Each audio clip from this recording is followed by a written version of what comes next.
الفيديو مهم فركز فيه بشكل كبير جدا، عشان هقول لك على حاجات كتير قوي قوي قوي في الفيديو ده هتنفعك كتير دلوقتي وبعد شهور كتير وبعد سنه وبعد 2 غالبا بنسبه كبيره ان شاء الله. اول حاجه عايزك بس تعرف او تفهم ان الموضوع هياخد وقت، فاستعد. بمعنى ايه الموضوع هياخد وقت؟ لان انت في الاول زي ما اتكلمنا في الفيديو سابق يفضل ترجع له، اللي هو بتاع الموضوع هياخد قد ايه لغايه ما تلاقي شغل، او هتحتاج وقت قد ايه وخلاف لغايه ما تلاقي اول شغلانه ليك. كنت بقول لك فيه ان الموضوع هياخد وقت لاسباب كتيره، منها ان انت ممكن تكون بتقدم على مجال جديد وانت لسه ما عندكش خبره، او ممكن انت تكون بتقدم على مجال شغل وفي الفتره مثلا فتره زمنيه فيها المجال ده متاثر بظروف اقتصاديه في البلد اللي انت فيها او في العالم بشكل عام، او ايا يكن من الحاجات دي كلها، او مثلا الذكاء الاصطناعي دخل المجال اللي انت لسه داخله ده، او انت مثلا بتشتغل فيه حصل تحديثات كتيره في وقت قليل اثرت على الوظائف يعني المتاحه وخلافه. لاسباب كتيره الموضوع ممكن ياخد منك وقت. منين هتلاقي وظائف جديده؟ اول حاجه زي ما قلنا في الفيديو السابق، ركز على اللي هم اللي بيسموها الجوب بوردز الكبار، اللي هو مواقع التوظيف الكبيره، زي على راسهم يعني لينكدين ووظف وانديد، وظائف السوشيال ميديا ووظائف جوجل هتكلم عنهم بعدين. يعني وظائف لينكدين، في لينكدين جزء كبير جدا جدا منه قايم على فكره التوظيف، اللي هو الناس بتعرض وظائف والناس بتقدم على الوظائف دي، وبيحصل بقى الفلتريشن وخلافه من الحاجات دي كلها. دي حاجه. تاني حاجه، في ناس بتكتب على لينكدين ان هو بيكتبوا مثلا بوست كده مثلا ام هايرنج او وي ار هايرنج، مثلا جرافيك ديزاينر، داتا اناليست مثلا، او ايا يكن with specific requirements، اللي هو بيوظفوا يعني داتا اناليست او جرافيك ديزاينر او ماركتير او ايا يكن بطلبات معينه، ولازم يكون عنده مهارات معينه والى اخره من الحاجات دي كلها. هقول لك ازاي توصل للحاجات دي بعدين.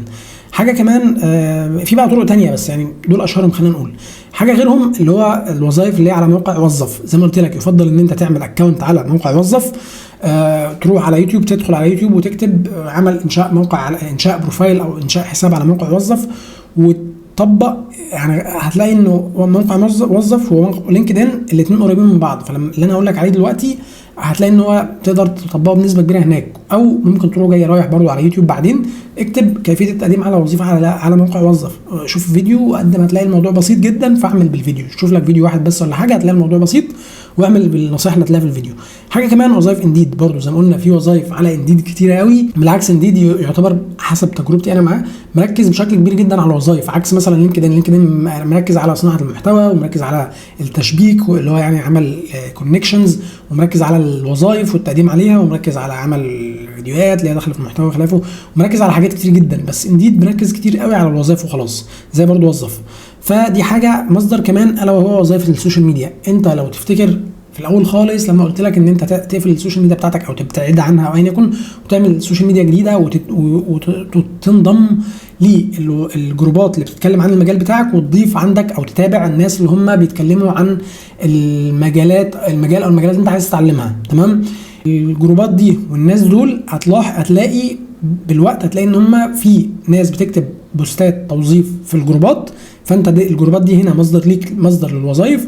وهتلاقي في ناس اللي هم على البروفايلات الشخصيه بتاعتهم او الحسابات الشخصيه بتاعتهم هتلاقي ان هم بيكتبوا جوب بوست، او ان هو مثلا بيتكلم عن ان هو بنوظف شخص في وات ايفر المجال او ايا يكن، عايزينه بطلبات بشروط معينه ولا اخر من الحاجات دي كلها. وظائف جوجل مثلا هنا انت ممكن تكتب مثلا ايه جرافيك ديزاين جوب، انا بس جوب هنا جوبس ايا يكن. هتلاحظ ان جوجل هنا بص في حاجه هنا ظهرت لك جوبس، التاب دي جوبس دي جايه من جوجل، حاجه جايه من جوجل. بص هنا جوجل بيعمل يعني بيعمل كيوريشن مثلا، او بيجمع الوظائف اللي هي متاحه على مواقع مختلفه كتير جدا. بص شوف وظائف كتير جدا اهي، ماشي.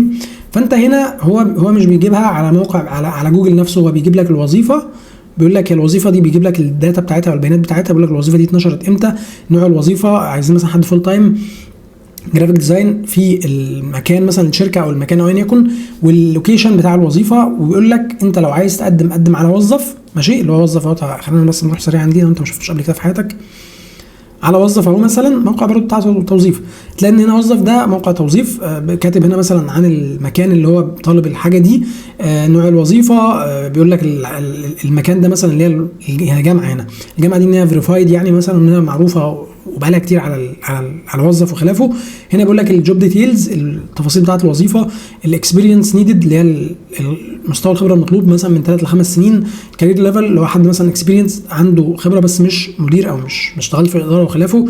اديوكيشن ليفل مش متحدد. السالري حاجه كونفيدنشال اللي هو حاجه سريه يعني، ممكن ساعات بتلاقيهم كاتبينه عادي يعني. فهنا الجوب ديسكريبشن عايزين حد بيعمل 1 2 3 4. الريكويرمنتس او اللي هي الطلبات اللي هي الشروط او ايا يكن المطلوبه في الشخص ده، اللي هي المتطلبات المطلوبه في الشخص ده، انه يكون عنده مثلا على الاقل 3 سنين خبره في المجال كذا كذا الى اخره. انت بيكون عندك بروفايل، لما بتعمل بروفايل بيبقى قادر ان انت تعمل ابلاي فور جوب. تمام. فهنا هنرجع تاني، جوجل هنا بيقول لك ان انت ممكن تقدم على الشغلانه دي عن طريق لينكدين، او قدم عليها على الموقع مثلا تاني اسمه دوامك تمام، او الموقع ده الوظيفه دي والى اخره من الحاجات دي كلها.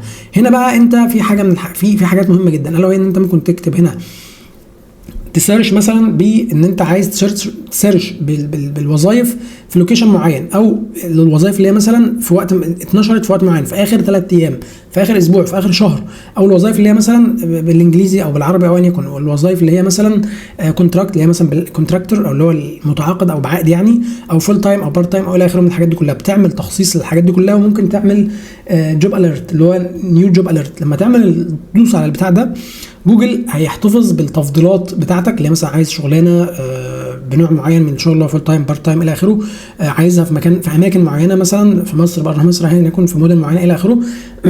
او غالبا هو بيبقى مركز على الدوله اللي انت فيها تقريبا، لو مش غلطان. بيجمع التفضيلات بتاعتك دي كلها وبيعمل لك بيها اللي هو ايه جوب اليرت. لما في وظيفه جديده يتم الاعلان عنها او تبقى متاحه على جوجل، يعني هنا جوجل جوبس دي، وهي جايه وذن البريفرنسز بتاعتك او جايه تحت التفضيلات بتاعتك، هتلاقي جوجل بيعمل لك نوتيفيكيشن. غالبا بيجي لك النوتيفيكيشن ده على الايميل لو انا مش غلطان، فممكن تفعل الوظيفه، تفعل الزرار ده. تمام لحد كده. بالنسبه خلينا نخلص من الجزء اللي هو بتاع السوشيال ميديا. في السوشيال ميديا دي، انت لما انت تكون انت شخص مثلا عندك الاكونت بتاعك داخل على مشترك في جروبات ومتابع ناس وصفحات وخلافه، هتروح يفضل ان انت تعمل اللي اقول لك عليه ده، ان انت تروح على، هبقى اديك بقى بكتب لك اعمل لك سكرين شوتس غالبا يعني. تروح جاي رايح على الفيسبوك وتكتب فيه مثلا انت جرافيك ديزاينر، او انت مثلا بتدور على جرافيك ديزاينر مثلا، اكتب في السيرش بتاع فيسبوك سواء بقى من على الكمبيوتر او من على الموبايل او كده، اكتب جرافيك ديزاين، بعدين سيرش، بعدين اختار البوستات يعني، بعدين اختار من البوستات دي، اختار البوستات انها تظهر لك من الجروبات اللي انت مشترك فيها والصفحات اللي انت بتتابعها. تمام. هتلاقي يظهر لك مثلا ايه الجرافيك ديزاين من البوستات دي. هتلاحظ بقى ان انت هتلاقي مثلا في حد في بوست من البوستات مثلا كاتبين ان هو مطلوب مثلا جرافيك ديزاينر، او وي ار هايرنج جرافيك ديزاينر مثلا، او الى اخره من الحاجات دي كلها. هتلاحظ، هتشوف الوظائف البوستات دي وتشوفها مثلا قايل لك والله قدم على المكان الفلاني، او ابعت لي في الخاص، او ايا يكن من الحاجات دي. اعمل بقى حسب ما الشخص كاتب في الوظيفه. فهتشوف الجوب بوست اللي هو ايه التعليمات المطلوبه، ايه المتطلبات، هل هي فيك يعني انت بتماتش الموضوع ده ولا لا. لو تمام، قدم على الوظيفه او على الشغل زي ما الناس طالبه بشكل عام وخلاص يعني. حلو لحد كده بشكل عام خلصنا. وحاجه كمان برضو قبل ما ننهي النقطه دي، ممكن تبقى تسيرش، ان انت تسيرش مثلا جرافيك ديزاين، او تكتب الوظيفه اللي انت محتاجها بشكل عام، وتكتب او تسيرش في مش بس الجروبات، ولكن تكتب او تسيرش على البوستات من الاصدقاء اللي عندك. تمام. او من الصفحات اللي انت بتتابعها زي ما قلنا قبل كده. ليه برضو من الاصدقاء اللي عندك؟ هتلاقي برضو ممكن يكون حد من الناس اللي انت بتتابعها، او هم في الفريندز عندك، او ايا يكن من الكلام ده كله، يكون كاتب او يعني ذاكر ان هو مثلا هو عنده مثلا في الشركه محتاجين حد، ايا يكن بقى هو اسمه ايه، مثلا داتا اناليست، فرونت اند ديفلوبر، ايا يكن من الحاجات دي كلها، فهو عامل بوست عن الموضوع. فانت هتختار ان انت تظهر البوستات اللي هي جايه من الاصدقاء اللي عندك. فلو في حد كاتب حاجه او بيعمل او بيوظف في الشركه بتاعته، او هو مسؤول عن توظيف عن ايا يكن من الحاجات دي كلها، هيظهر لك البوست وتتواصل مع الشخص او ايا يكن المطلوب ان انت تعمله. حاجه بقى كمان، او اهم مصدر من المصادر دي كلها، الا وهو لينكد ان، وظائف لينكد ان. نروح على لينكد ان، في هنا تاب اسمها جوبس. تمام. في هنا الهوم، النتورك، والجوبس. جوبس دي هتلاقي الموضوع ده فيه متقسم فيه حاجات كتير جدا، بس اهمهم حاجتين. اهمهم اللي هو ديسكفر توب جوبس فور يو، اللي هي الوظائف اللي هي المناسبه قوي بنسبه كبيره جدا ليك. وحاجه تانية تحت تلاقي هنا more jobs for you. هنا بيقول لك based on your profile and search history. بيقول لك هنا ان انت الوظائف اللي هو بيقترحها عليك هنا وفوق، هو بيقترحها عليك بناء على ايه؟ بناء على البروفايل بتاعك. تمام. اللي هو انت مثلا ايه الكيوردز اللي انت كاتبها، الجوب تايتلز اللي انت كاتبها، اللي هي المسميات الوظيفيه اللي هي السابقه والحاليه وخلافه، وبناء على السيرش هيستوري اللي انت بحثت بيه هنا، الحاجه اللي انت بحثت بيها، فهو بيجيب لك حاجات قريبه ليها. تمام، دي بس حاجه مهمه او نقطه مهمه. خلينا مثلا نتكلم على ناخد مثلا وظيفه من الوظائف دي ونتكلم عنها، نشرح عنها ازاي تقرا الجوب بوست مثلا. بص، انت لما بتدوس على الوظيفه من دول هو بيظهر لك الوظائف في تاب زي كده. تمام، فخلينا بس ايه، هناخد وظيفه منهم. احنا مثلا اخترنا وظيفه، والله مثلا الوظيفه الاولانيه خالص، اول وظيفه اللي احنا دوسنا عليها. لما بتختار الوظيفه ممكن تدوس على الوظيفه هنا، بتوديك على صفحه بقى الوظيفه نفسها. فانا عمالها افتحها في تاب جديده كده عشان محتاج ارجع للموضوع ده تاني، مهم جدا هرجع له. فاحنا هنا، انت هنا دوست فتحت الوظيفه. تمام، هنا بقى حاجه مهمه هشرح لك بقى ازاي تقرا الجوب بوست بشكل كويس جدا وتفهمه بشكل كويس. هنا بتلاقي الشركه فوق خالص كده، بتلاقي الشركه اللي هي محتاجه او اللي هي عامله الجوب بوست ده. تمام، بتدوس عليها. لما بتدوس عليها بتفتح لك الشركه نفسها، بتفتح لك بيانات كتير، بيج والسي مش عارف كذا كذا، ما فيش مشكله. بتقول له مثلا كونتينيو تو بيج لو انت عايز ان هم يعرفوا ان انت دخلت على الصفحه بتاعتهم، او ممكن تعمل ابديت البريفرنسز وتغير الفيزيبيليتي، او اللي هي مش عارف كانت ايه اسمها بالعربي والله، اللي هي مش عارف يعني مش دي الترجمات الكويسه. المهم يعني الخصوصيه مثلا، خلينا نسميها كده. المهم فخلينا نقول مثلا ان انت هنا في هتلاقي هنا اسم الشركه، البايو بتاعهم او الهيدلاين او ايا يكن اللي بيوصفهم. هنا هتلاقي الهوم، دي الصفحه الرئيسيه بتاعتهم. هتلاقي هنا الاباوت اللي هو عن الشركه دي مين هي، بتعمل ايه، اخره. البوست اللي هم بيكتبوها. وهنا هتلاقي ان هم مثلا ايه الجوبس المتاحه، لو هم كانت ظاهرين الوظائف على البروفايل عندهم، هتلاقي ان هم ايه، الموضوع ده ظاهر. هو هنا بقول لك ان هم الشركه دي عامله في متاح 400 وظيفه متاحه دلوقتي. انت هنا بتدوس هنا كده شو اول جوبس عشان تشوف الوظائف كلها المتاحه. وهنا البيبل اللي هم الاشخاص اللي شغالين في الشركه دي. وبتدوس برده، ما بتدوس على هنا ماشي، بتلاقي ليرن مور ده غالبا بيوديك على الويب سايت بتاع الشركه. هو طبعا الويب سايت شكله فيه مشكله او حاجه، فما فيش مشكله. تمام، وحاجات كتير ممكن تبعت سند مسج، اللي هو تبعت رساله ل البروفايل ده على المنصه يعني. المهم مش بتبعت رساله وبتروح لهم على البريد مثلا او كده. المهم نيجي بقى هنا لحاجه مهمه جدا، واحد من اهم مصادر الوظائف بشكل عام، واقول لك ازاي تعمله تستخدمه او تستغله بشكل كويس قوي. هنا مثلا نظهر شويه صغيره كده. بص، اول حاجه الا وهي خلينا بس نشرح لك ايه الواجهه دي. الواجهه دي هي مش عارف بيسموها ايه، بس يعني اللي هو الجوبس بول مثلا يعني، مش عارف انا مسميه كده، انا مسمى وخلاص. المهم هنا بيظهر لك، خلينا نرجع بس خطوه لورا ونيجي هنا كده، وانا هسيرش مثلا عن والله مثلا جرافيك ديزاينر مثلا، جرافيك ديزاينر وهسيرش، هيظهر لي نفس الجوبس بول ده ماشي. هنا في حاجه مهمه جدا، الفلترز اللي فوق دي. انت عايز مثلا الوظيفه اللي هي اتنشرت في اي وقت، اللي مثلا سواء اتنشرت النهارده، الشهر ده، من سنه فاتت، ايا يكن، ولا انت عايز الحاجات اللي اتنشرت في اخر شهر، ولا اللي اتنشرت في اخر اسبوع، ولا في اخر 24 ساعه بس. يفضل تخليك في اخر مثلا اخر شهر او اخر اسبوع مثلا ماشي. بص، لما تختار اخر اسبوع هتلاقي بيقول لك ايه، ان هو بيظهر لك 30 وظيفه بس. لما تختار مثلا اخر 24 ساعه هيظهر لك اخر 15 وظيفه بس. لما تختار مثلا اخر شهر بيظهر لك 59 وظيفه. لما تختار بقى طول الوقت بشكل عام هيظهر لك 96 وظيفه. فيفضل ان انت تعمل ايه، يفضل ان انت لما تيجي تدور بقى على شغل، اختار الوظائف اللي هي كده، اعمل شو ريزلتس مثلا زي كده، هتلاقي ان هو ظهر لك عدد من الوظائف. يفضل بص، هتلاحظ حاجه هنا. بص، الوظيفه دي تم نشرها في اخر 8 ساعات بس، او من 8 ساعات بس، وتقدم ليها او تقدم عليها او ايا يكن 100 شخص او 100 ابلكيشن او 100 شخص بس. فانت هنا ده هيساعدك ان انت تبقى من الناس الاوائل اللي هم بيقدموا على الوظيفه دي. تمام، خلينا بس نيجي هنا نختار حاجه كده ريزونبل، او اللي هي مثلا اخر اسبوع او اخر شهر. هنختار مثلا اخر اسبوع. بعدين هنا من الفلترز الثانيه ان انت بتلاقي مثلا بتقول له مثلا جيب لي الوظائف اللي هي محتاجه. مثلا انا عايز وظيفه هي انترنشيب او فتره تدريبيه، اصلا هي مش وظيفه، هي فتره تدريبيه، او وظيفه انتري ليفل اللي هي مستوى اللي هي الناس المبتدئين، او حاجه اسوشيت غالبا، اللي هو الشخص اللي هو ايه ما بين الانتري، اللي هو يعني هو شغال في الحاجه ما بين الانتري وما بين الحد اللي هو مثلا سينيور او ان يكن، او ميد سينيور او دايركتور او اكزيكتيف او ان يكن. خليك انت دايما لو انت مثلا لسه في الاول، خليك اختار الانتري ليفل، او حتى ممكن تختار الانترنشيب او انتري ليفل، او حتى الاسوسيات مثلا. وبعدين تعمل شو ريزلتس. هنا ممكن تختار الكومباني، انا عايز مثلا الشركه اللي هي الفلانيه، او اكتب مثلا، انت تكتب مثلا جوجل مثلا تختار لو انت مثلا في شركه معينه او في شركات معينه بتستهدفها، اختار الشركه، اكتب اسمها واختارها وكده. حاجه كمان، هل انت عايز الوظيفه دي تكون ريموت، تكون انت بتشتغل معاهم عن طريق النت بس، وهم مثلا هم الشركه في مكان وانت بتشتغل من بيتك ولا من بلد تانية ولا ايا يكن، ولا عايز اون سايت انت تكون بتنزل الشغل في المكان نفسه في المكتب بتاع الشركه نفسها او في الشركه، ولا عايزه هايبرد اللي هو نظام بتشتغل في الشركه عدد من الايام وبتشتغل في بيتك عدد من الايام. حاجه كمان الا وهي الايزي ابلاي، لو الزرار ده لما يكون موجود بيجيب لك الوظائف اللي هي بتعمل لها ابلاي سريع جدا. هنا مثلا انت هنا بتحتاج ما بتعمل ابلاي، بص لو دوست على الزرار بتاع الابلاي ده ودوست كونتينيو هيوديني على الويب سايت بتاع الشركه، تمام. انما لو دوست مثلا هنا اخترت الايزي ابلاي مثلا، هتلاقي ظهر لك الحاجات اللي هي بمجرد ما بدوس بس كده بكتب مثلا اللي هو الاسم الايميل بتاعي، بيبقى بيظهر لهم رقم موبايلي بكتبه، وبعدين بدوس نكست وبرفع السي في زي ما هنتكلم بعدين ان شاء الله والى اخره. الموضوع كله بيتم عن طريق لينكد ان.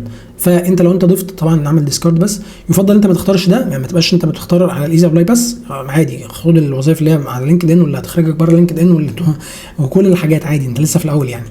بعدين هنا بتختار على بتدوس الزرار ده بيظهر لك اول فلترز. هنا بتختار قول له مثلا والله انا عايز الوظائف اللي هي الموست ريسنت اللي هي الحديثه، ولا الموست ريليفنت اللي هي يعني ريليتد قوي او لها علاقه قوي بالترم او المصطلح اللي انا كاتبه هنا فوق، او الجوب تايتل او ايا يكن. هنا من تاني بتيجي على الاكسبيرينس ليفل، بتظهر لك هنا الكومبانيز، الجوب تايب، الريموت، الايزي ليفل، انت عايز مثلا الوظيفه اللي هي تمام، ولا عايز برده بيظهر لك هنا المدن مثلا اللي هي جوه البلد اللي انت مختارها، مثلا هنا اللي هو مثلا عايز في القاهره، عايز في القاهره الجديده، في الجيزه، في اسم مش عارف 6 اكتوبر الى اخره من الحاجات دي كلها. الاندستري بقى، هنا الاندستري مثلا انت عايز تشتغل فيه اللي هو القطاع بتاع الاعلانات وخلافه، الدعايه والاعلان وخلافه، او الريل ستيت ماشي، او اللي هو السوفت وير ديفلوبمنت اللي هي الحاجات التكنولوجي والحاجات دي كلها، او الماركتنج سيرفيسز اللي هو الحاجات اللي فيها خدمات التسويق وخلافه. المهم والى اخره. ممكن انت تضيف الاندستري، ولا مثلا عايز اللي هي الاديوكيشن مثلا، ماشي. الاديوكيشن ممكن تختار الاديوكيشن نفسها، او برايمري اند سكندري اديوكيشن اللي هو مثلا التعليم الاعدادي والثانوي لو انا مش غلطان، والى اخره من الحاجات دي كلها.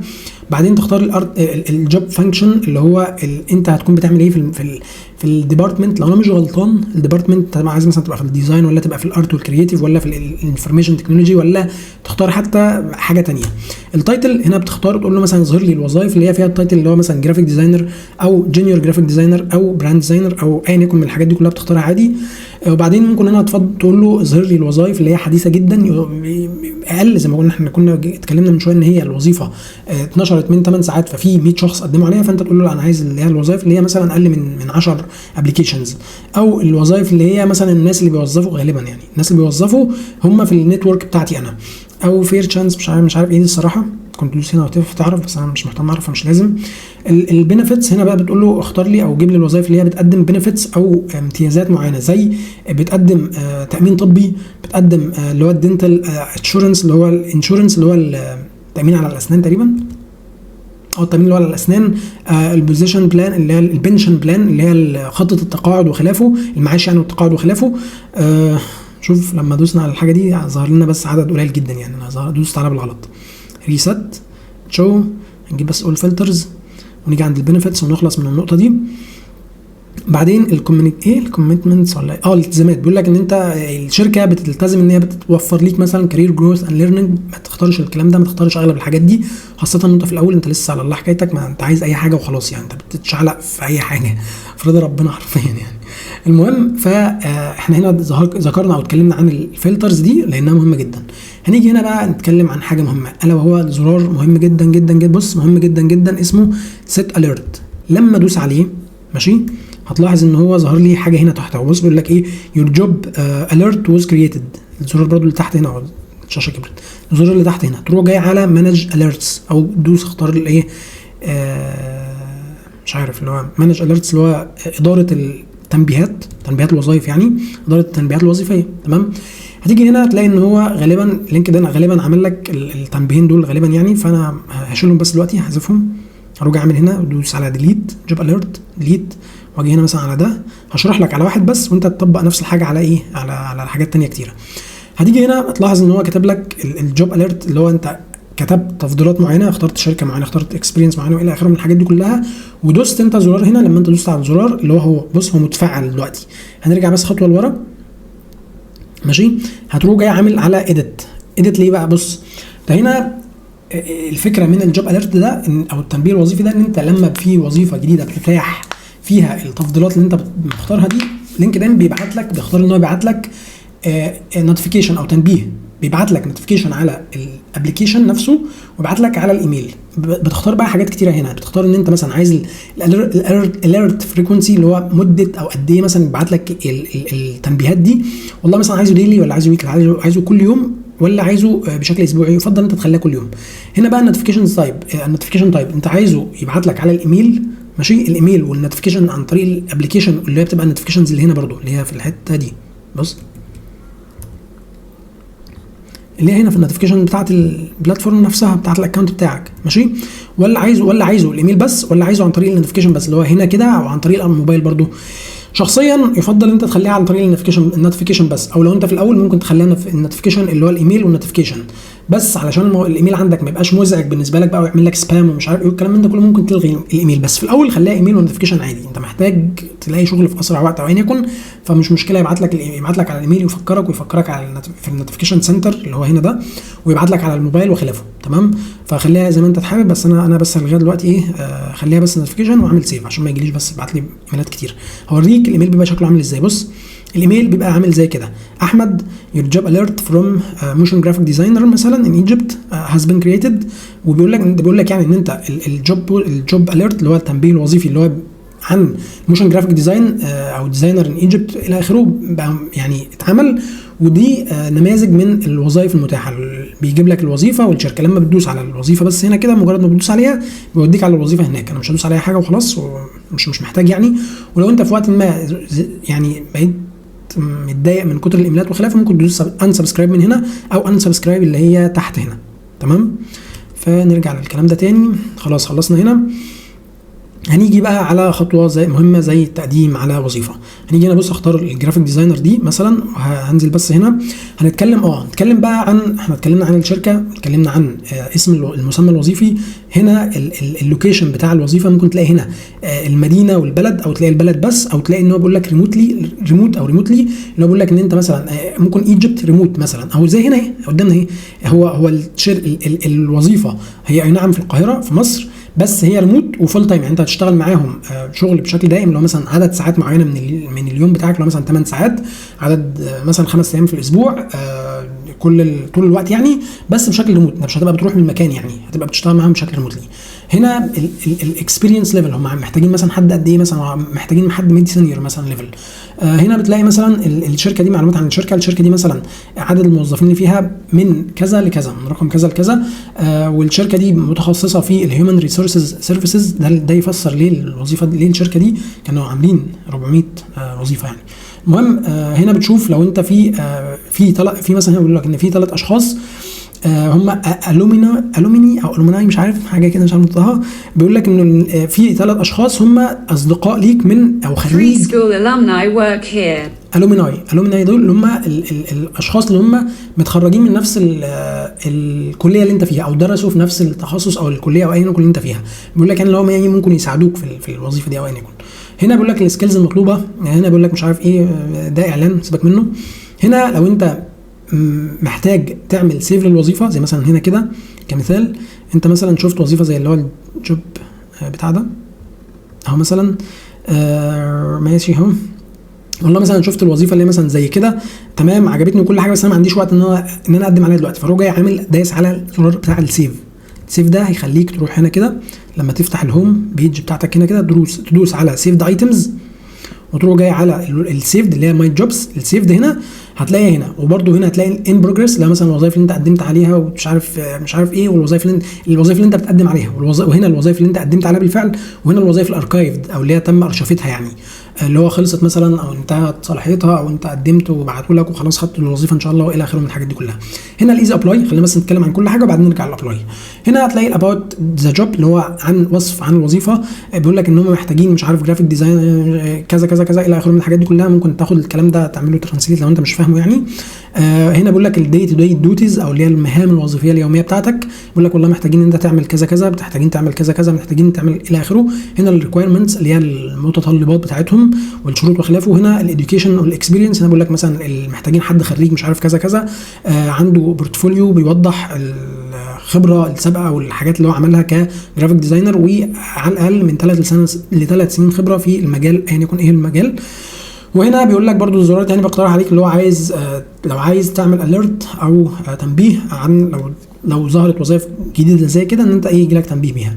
هنا الكواليفيكيشنز بيقول لك ان انت ممكن تكون جود فيت او اللي هو حد مناسب للوظيفه دي بيزد اون الاكسبيرينس بتاعتك او الخبرات اللي عندك كجرافيك ديزاينر والى اخره من الحاجات دي كلها. خلاص كل الحاجات دي مالهاش لازمه قوي، فخلاص هنيجي هنا على الايزي ابلاي.